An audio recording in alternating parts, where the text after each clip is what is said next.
کۆشکاسپی دەبێژە جێگری سەرۆکی نەد کوارنتینێدایە. بەرسڤا خۆپیشاندانên نوێن عێراقێدا کوشتی هەنا. û eger çi agahdari xetera koronane lê gelek hejarên Iraqê di nav gilêşî de li debara jiyana xwe dibe.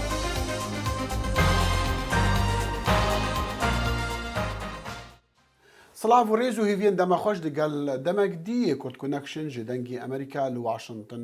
Seraya spî dibêje cêgirê serokî Mike Pence ne di karantînê de ye û nîşanên varosa korona lê diyar nebûne.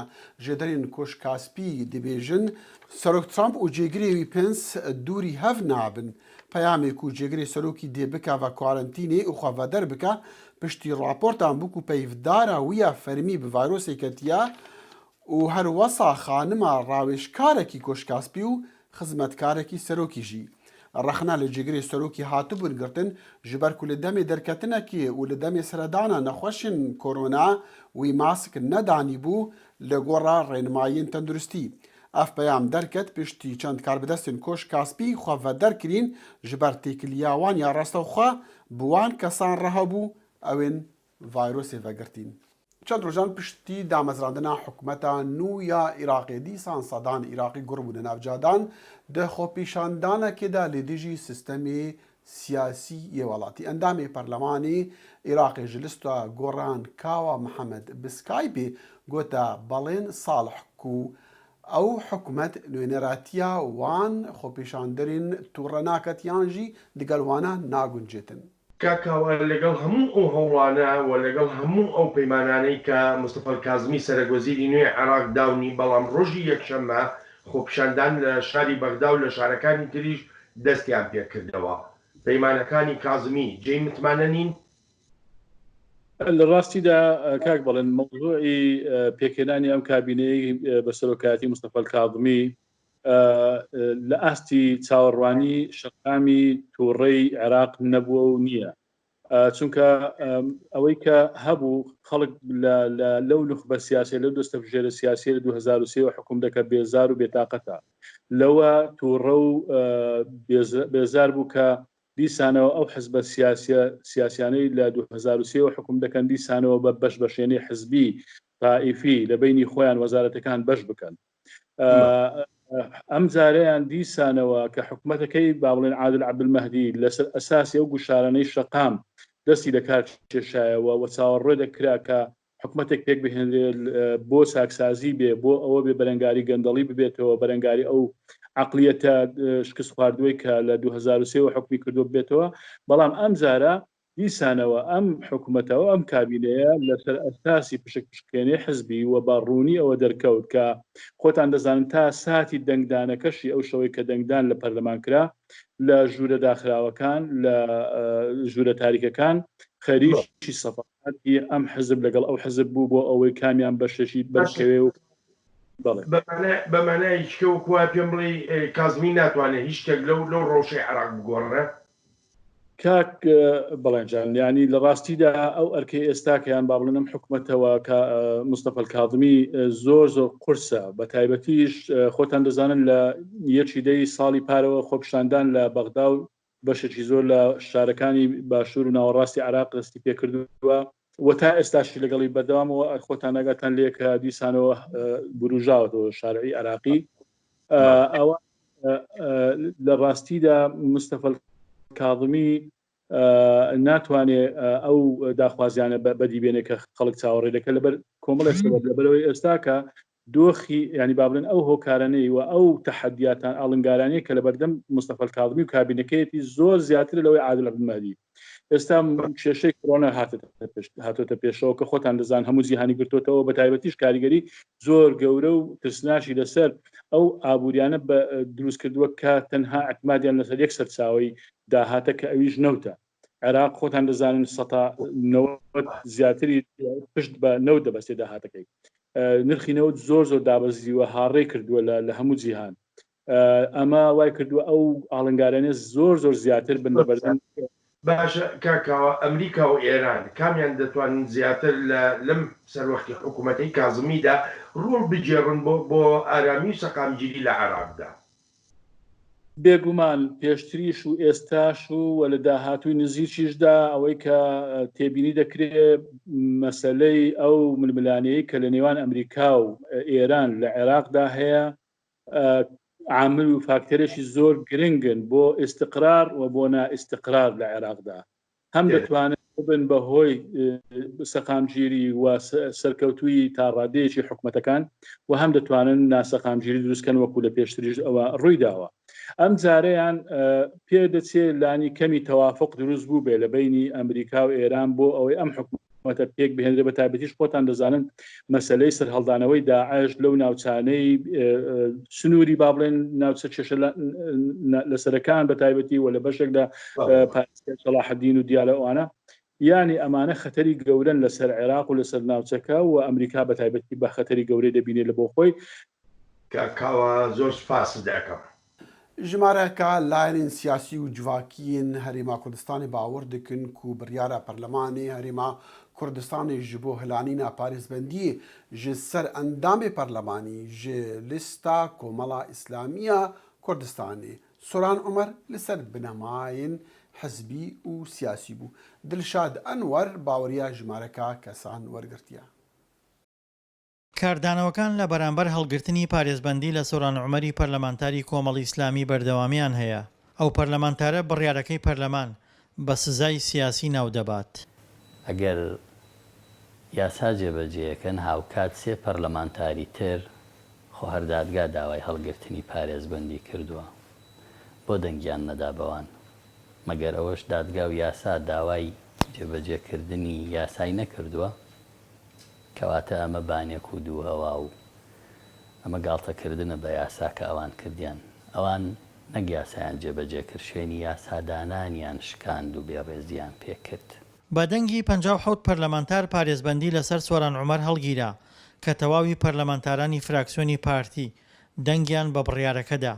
بەو پێی سۆران عومەر لەسەر سکاڵای مەسرور بارزانی سەرۆکی حکوومەت لەلایەن دادگاوە داوا کراوە.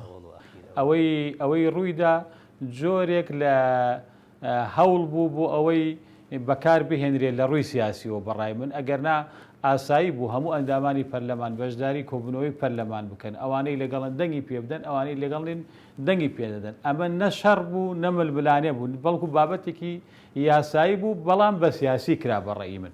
سۆران عومەر چوونە بەردەم دادگا ڕەت دەکاتەوە پێی وایە دادگا لە ژێر کاریگەری حیزبدایە بەڵام بەرپرسی لقی 22 پارتی دیموکراتی کوردستان بە شێوەیەکی تر لە مەسەلەکە دەڕوانێت.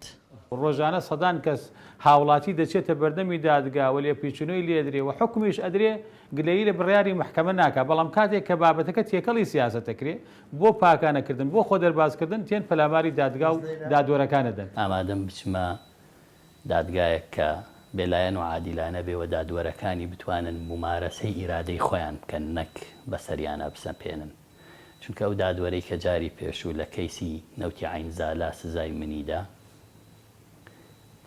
بە ڕێگایەکی تر جوابی بۆ ناردم کە چەند ویژدانی ئازاری داوە کاتێک ئیمزای بڕیارەکەی کردووە زانیوێتی کە چ کارێکی ناعادیلانەی پێکەن و هیچ دەسەڵاتێکیشی نییە. بەرگریکردنی بەرپرسی لقی 22 گەرمیانی پارتی دیموکراتی کوردستان لە سەروەربوونی یاسا لە کاتێکدایە لەسەر برینداربوونیان لە خۆپیشاندانەکانی مانگی شوباتی ساڵی 2011 نزیکەی 20 کەس سکاڵایان لەسەر خۆی تۆمار کردووە بەڵام تا ئێستا نەچۆتە بەردەم دادگا. من سکاڵام لەسەر هەیە هۆکاری نەچوونی سکاڵەکانی سەر من هۆکارەکە سیاسیە نەک یاسایی کاتی خۆی خۆپیشاندان بووە لە گەرمیان لە ئەنجامی ئەو خۆپیشاندانە خەڵکێک شەهید بووە برینار بووە من نەچەکم پێ بووە نە ڕوبەڕووی خۆپیشاندار بوومەوە بەڵام وەکو بەرپرسێکی سیاسی لە مۆنتەقە سکاڵا لە من کراوە ئەگەر کێشەکە پەیوەندی بە خودی منەوە هی هەر هاوڵاتێک بێ ئیمڕۆ ئەچمە بەردەم دادگا بەڵام ئەو بابەتە بابەتی ململانەیەکی سیاسی بەردەم ئۆپۆزیسیۆنی ئەو کاتە بوو بۆ گوشارخستنە سەر پارتی دیموکراتی کوردستان. هەڵگرتنی پارێزبەندی وەکو دۆسەیەکی پەیوەندیدار بە پەرلەمانتارێک نەماوەتەوە بەڵکو ناکۆکی لە نێوان پارتی لەلایەک و فراکسیۆن و حزبەکانی تر لە لاکەی تر دروست کردووە. دڵشاد ئەنوەر دەنگی ئەمریکا گەرمیان. و یەکێتیە نیشتیمانیا کوردستانی و شریکی سەرەکەی پارتی دیموکراتی کوردستانە بەترش هەر لایەنێکی دی نەڕازیبوونا خوا دیار کردە لەسەر بڕیارە پەرلەمانیش بۆ هەلانینا پارێزبەندیە ji ser endamekî پەرلەمانی. Civîneka giştî ya Encûmenê Serkirdeyatiya Yeketî Niştimanî Kurdistan hat kirin, piraniya civînê terxan bû ji bo nakokiyên digel partî. Gelo Yeketî Niştimanî Kurdistan çi ji Partî Demokratîk Kurdistan dixwaze piştî wê serhatiyê em bi Skypeê digel Arêz Abdullah endamê Serkirdeyatiya yan endamê Encûmenê Serkirdeyatiya Yeketî axivtibûn. کۆبوونەوەکەمان گشتی بوو باسی بارودۆخی عراق بارودۆخی سیاسی کوردستان باسی قەیرانە سیاسی و دارایی و تەندروستەکانی هەرێمی کوردستان و عراقیشمان کرد و لەبارەی هەمویانەوە هەڵوێستی خۆمان دەربڕی چۆنێتی ڕوبەڕووبوونەوە قەیرانە چۆنێتی هەوڵدان بۆ تێپەڕاندنی ئەو قەیرانە ڕۆلی یەکێتی لە تێپەڕاندنی ئەو قەیرانە چیا بە درێژی باسمان کرد سەبارەت بە پارتیش بێگومان کۆمەڵێک کێشە لە نێوان یەکێتی و پارتیە بە تایبەت لەم دوایانە کێشەکان قوڵتر بوونەتەوە و یەکێک لەو کێشانش کە هەبوو وەکو خۆتان بینیت هەڵگرتنی پارێزبەندی بوو لەسەر پەرلەمانتارێکی سەر بە کۆمەڵی ئیسلامی ئێمە وەکو یەکێتی پێمان وابوو یەکەم کاتی هەڵگرتنی پارێزبەندیەکە نەبوو دووەم پێمان وابوو بە پێی پەیڕەوی ناوەخۆش پەرلەمانتار ئازادە لە دەربڕین و ڕەخنەگرتن ناکرێ لایەنێک بە حکمی زۆرینە بێ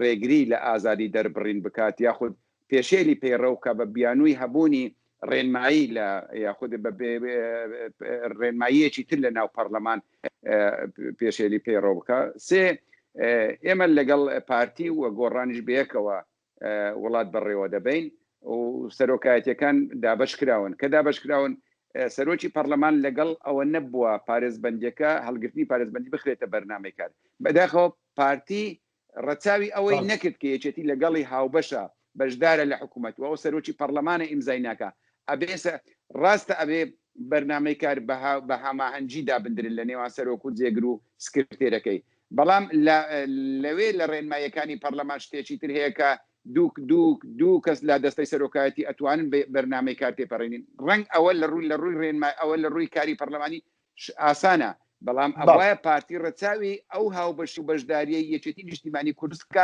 کوردستان بکە دەبایە ڕێز لە هەڵوێستی سەرۆکی پەرلەمانکە کە داوای کردووە ئەو خاڵە نەخرێتە بەرنامی کار بەبێ بوونی سەرۆکی پەرلەمان لە ناو هۆڵی پەرلەمان خراە بەر ئەوە خراای بەرنامەی کار ببێەوە دوایی تێش پەڕێنرا و پارتی خۆمان نەزانین زۆری نییە لە ناو پەرلەمان بەڵام بە فشار خستنە سەر نوێنەری پێکهاتەکانی تر توانی بە زۆرینەیەکی نازۆرینە ئەو بابەتە تێپەڕێنێت ئێمە پێمان وابوو بڵێ ئێوەش ڕخنەیەکی تۆت لە پێکاتەکان ئەندامان یانیان نوێنەرانی پێکاتەکان دەگرن ئێمە ڕێزمان بۆ ئەوانە هەیە ئێمە پێمان وایە نەدەبوو ئەو پەرلەمانتارانە خۆیان بێخنن ناو ململانەیەکی سیاسی نێوان هێزە سیاسەکانی کوردستان چونکە ئەوانە هەڵبژێردراون بۆی بەرگری لە تایبەتمەندیە نەتەوەی و ئاینەکانی خۆیان بکەن ئەوانن هەڵ نەبژێردراون بۆی بێن ببنە لایەنگیری ڕۆژێک ببنە لایەنگیری یەکێتی یا ببنە لایەنگیری پارتی ئێمە ئەومان پێ باش نەبووە ئێمە پێمان وایە ئەوان خۆیان ئەمە بەبێ وە قسە بکەین لەناو خۆیان ئێستا بۆ نمونە تورکمانەکان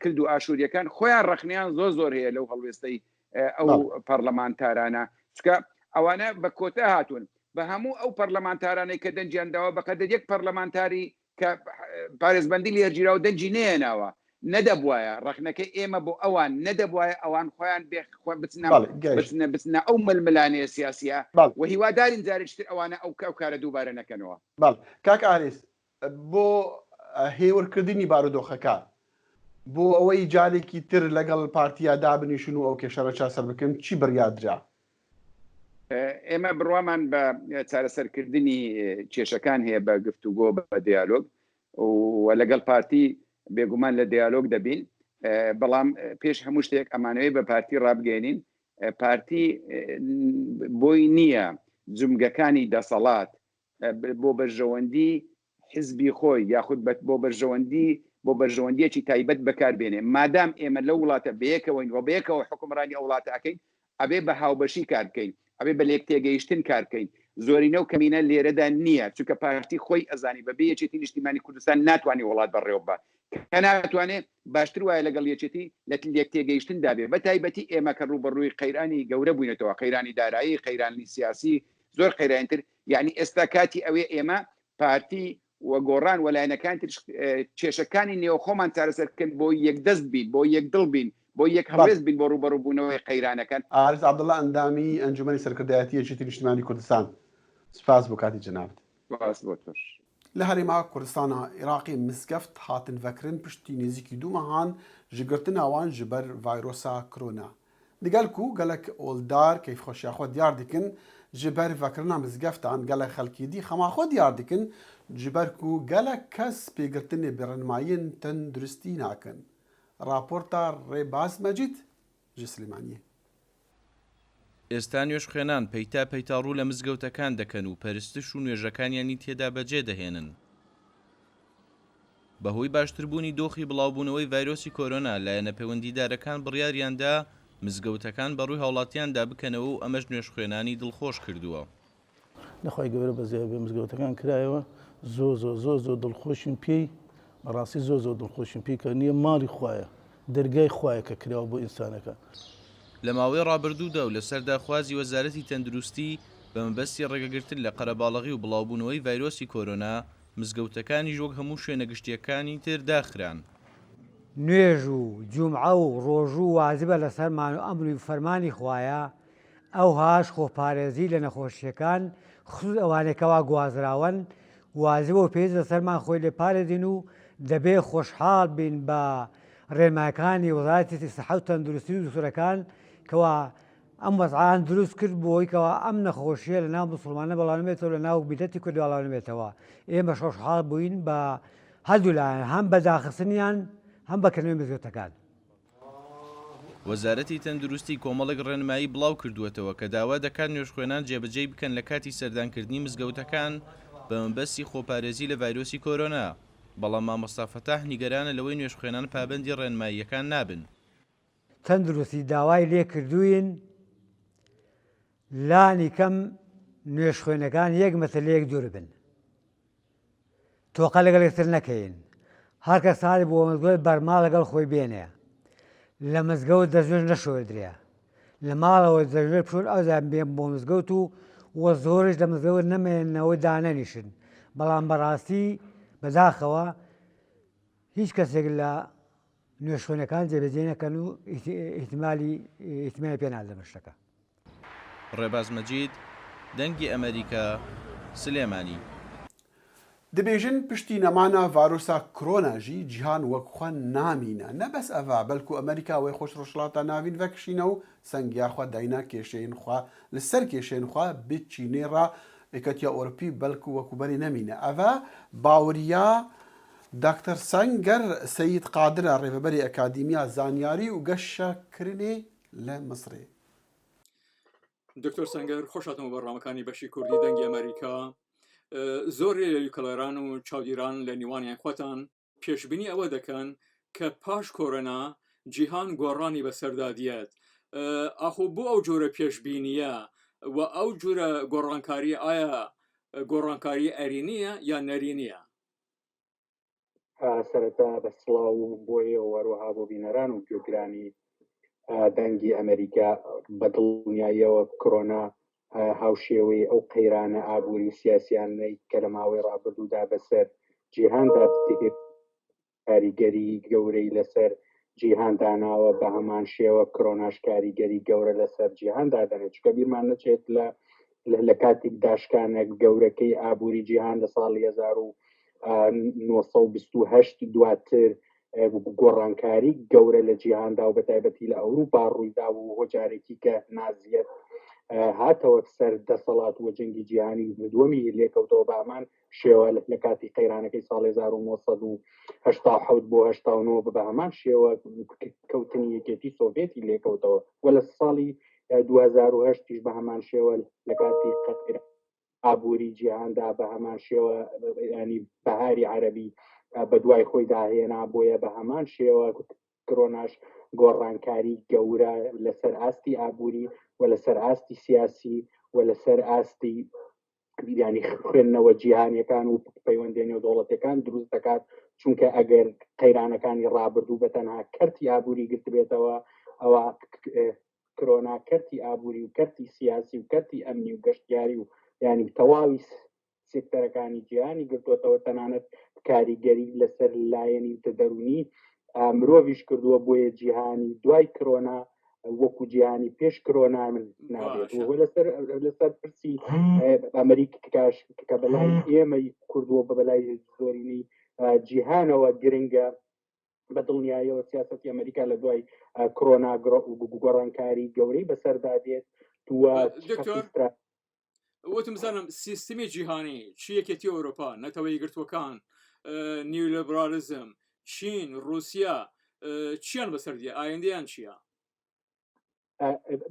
ئەو سیستەمەی لە دوای ینی لە دوای چێتی سۆڤێت و کۆتایی هاتنی جەنگی ساردی نێوان سۆڤێت و ئەمریکاوە دروست بوو کە پێوترێت نیولیبرالیزم وای کرد ئەمریکا دەست بەسەر تەواوی جیهاندا بگرێت لە ڕووی ئابووری و لە ڕووی هەیمەنە و لە ڕووی سیاسەتەوە لە ئێستادا ئەو نیولیبرالیزمە کۆرۆنا ئەوەی ئاشکرا کرد کە نیولیبرالیزم کێشەی گەورەی هەیە بە تایبەتی لە ئەوروپا و ئەمریکا چونکە من نیولیبرالیزم وای کرد ڕۆڵی حکوومەت لە ژیانی گشتیدا نەمێنێت واتە کەرتی تەندروستی کەرتی ئەمنی تەواوی کەرتەکانی حکومڕانی کەوتووەتە بەدەست کەرتی تایبەت بۆیە لە کاتی قەیرانی چیوادا کەرتی تایبەت کەرتی قازانجویستە لە پێش ئەخلاقەوە بە پێچوانەی کەرتی گشتیەوە کە هەمیشە ئەخلاق لە پێش قازانجەوە بتاندێت ئەمەش وای کە و قەیرانە گەورەی لێ بکەوێتەوە بۆیە بە دڵنیاییەوە نیولیبرالیزم و سیستەمی جیهانی جارێکی کە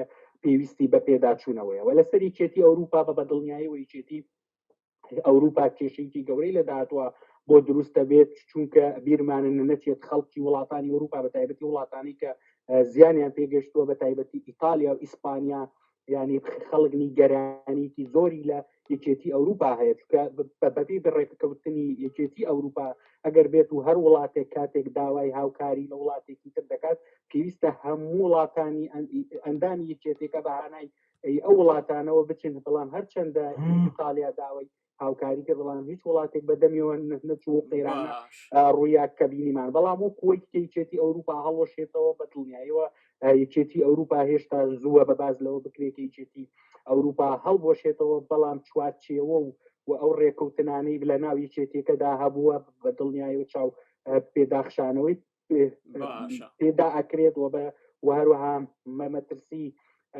جارێکی کە بەهێزبوونەوەی باڵی ڕاستڕە و هێزە ڕاستڕەوەکانی ناو یەکێتی ئەوروپا ئەگەرێکی بەهێزە ئەمەش وا دەکات ینی ئەو بتەوی و بەهێزی لە پێش کۆرۆناوە بوو لە دوای کۆرۆنا بامان شێوە نەبێت. دکتۆر سەنگەر سەیقادر لێکۆڵەر لە لیکۆڵێنەوەکانی ئێمارات و ڕۆژهەڵاتی ناوەڕاست بوو لێکۆڵێنەوە یاسایی و استراتیژیەکان و هەروەها پرۆفسۆری یاریدەر لە زانکۆی ئەمریکا لە قاهێرە زۆر زۆر سپاس. دی عێراقێدا هێشتا ژمارەکە هەژاران مانە ڕۆژاخوا دەرباز دکن دناو گلێشیدا ji بۆ هەنێک تشتێن بکێرهاتی ببینن بدەن سەرهەف و بفرۆشن gelek şwana dibêjin ew agehdarî xetera belavebûna vîrusa koronane lê divê ew debare jiyana xwe jî û ya malbatên xwe bikin. ئەوانەی لە شاری بەسرا پاشەڕۆک کۆدەکەنەوە بەردەوام ڕۆژانە بە نێو شوێنی سەرەکی کۆکردنەوەی زەبڵ و شتی فرەدراوی شاردا دەگەڕێن. ئەوان بەرهەڵستی ئەو بربەستانە دەبن کە لە ماوەی بڵاوبوونەوەی ڤایرۆسی کۆرۆنادا دیاری کراون بۆ ئەوەی سڵامەتی خەڵک بپارێزرێن. ئەو پیاوە دەڵێت هێزەکانی ئاسایش بەردەوام خەریکن بە قەنەعەتیان بگەێنن کە لە ماڵدا بمێننەوە بەڵام ئەوان سەرچاوی داهاتیان نییە. ئێمە ئاگاداری بۆنی پەتای کۆرۆنا نەخۆشەکانی هەین بەڵام ناچارین بۆ ئەیرەبیان لێرە کەس نییە پارە بە کەسێک بدات کە لە ماڵدا دانێشێت ئەیمە مۆچەمان نییە کارمان نییە بێژگە لەخوا کەسی ترمان نییە 3 منداڵم هەیە و کەس یارمەتیم پێ ناکات. پۆشینی ڕوخساری خۆیان تەنیا پارێزگاریە لە بەرامبەر دووکەڵی ژەهردار و ئەوان بە دوای پلاستیک قوتوی بچووک بوتڵی شیشەدا دەگەڕێن یان هەر شتێک کە بتوانن بیفرۆشن. هەڵبەت دەزانن کەم کارە بۆ تەندروستی ئەوان زیانهێنەرە بەڵام برسێتی ناچاری کردو.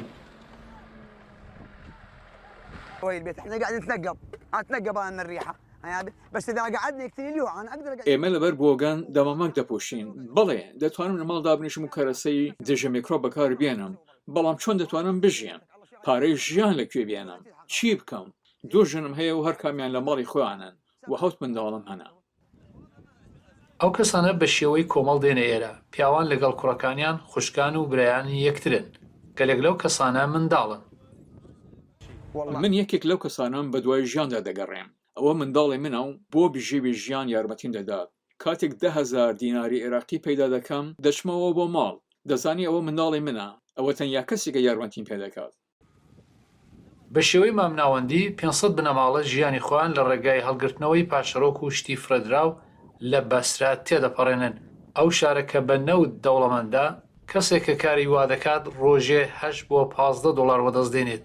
هەر ڕۆژەی 400 لۆری 1200 تۆن زبڵ و خاشاک لەو شوێنە سەرەکیەی شار هەڵدەڕێژن. لە چەند باژارن تورکیا وەکە ئەنکریا پایتەخت و دیار بەکر ئامادە بەندکردن لەسەر هاتن و چۆنی و دەرکەتنی هاتهلانین بتایبەت ji pîr û kalan ra û bodemê 4 demijmêran. Hezaran pîr û kal derketin li rojeka rohun û li bertavê ew 4 demijmêrên xwe derbas kirin. دانعمرên ku jiyê wa pitir ji 65 salî derketbûne ser cada. Piştî ku hikûmeta Tirkiyê bû mavê 4 demjimêran qedexeya hatinoçûnê rakirî û rêdayî ku derkevne ji derve ku ev nêzîkî 2 heyvan e ji ber belavbûna vîrusa korona di malên xwe vemayîn. Destpêka vê heftiyê Serok Recep Tayyip Erdogan gotî ku Tirkiyê dê qedexeya hatinoçûnê li ser danعمران û gencan sivik yet. û rê bi danعمران dihêde dan ku heftiyê rojekê bû çend demjimêran biçine ji derve li demê ku hemî xelkê dî dibin qedexeya hatinoçûnê vemayîn.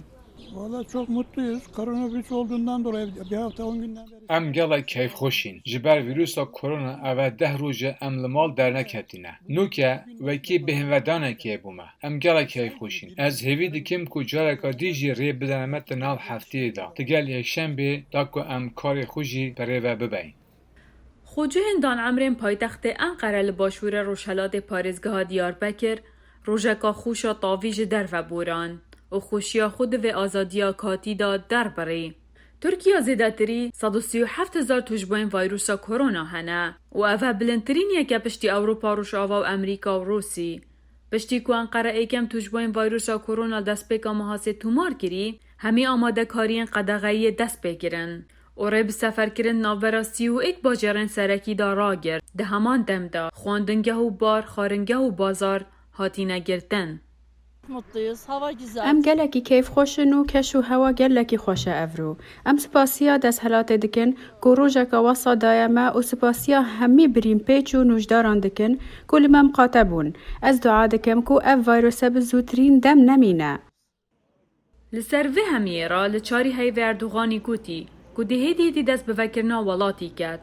Piştî ku rêja belavbûna vîrusa korona di van 2 hefteyên borî da kêm bûy. Bihîviya saxî û silametiyê heta careka dî em digihîne yek ev dexîl şemoya her şad û bextewar bin û xuda hafiz.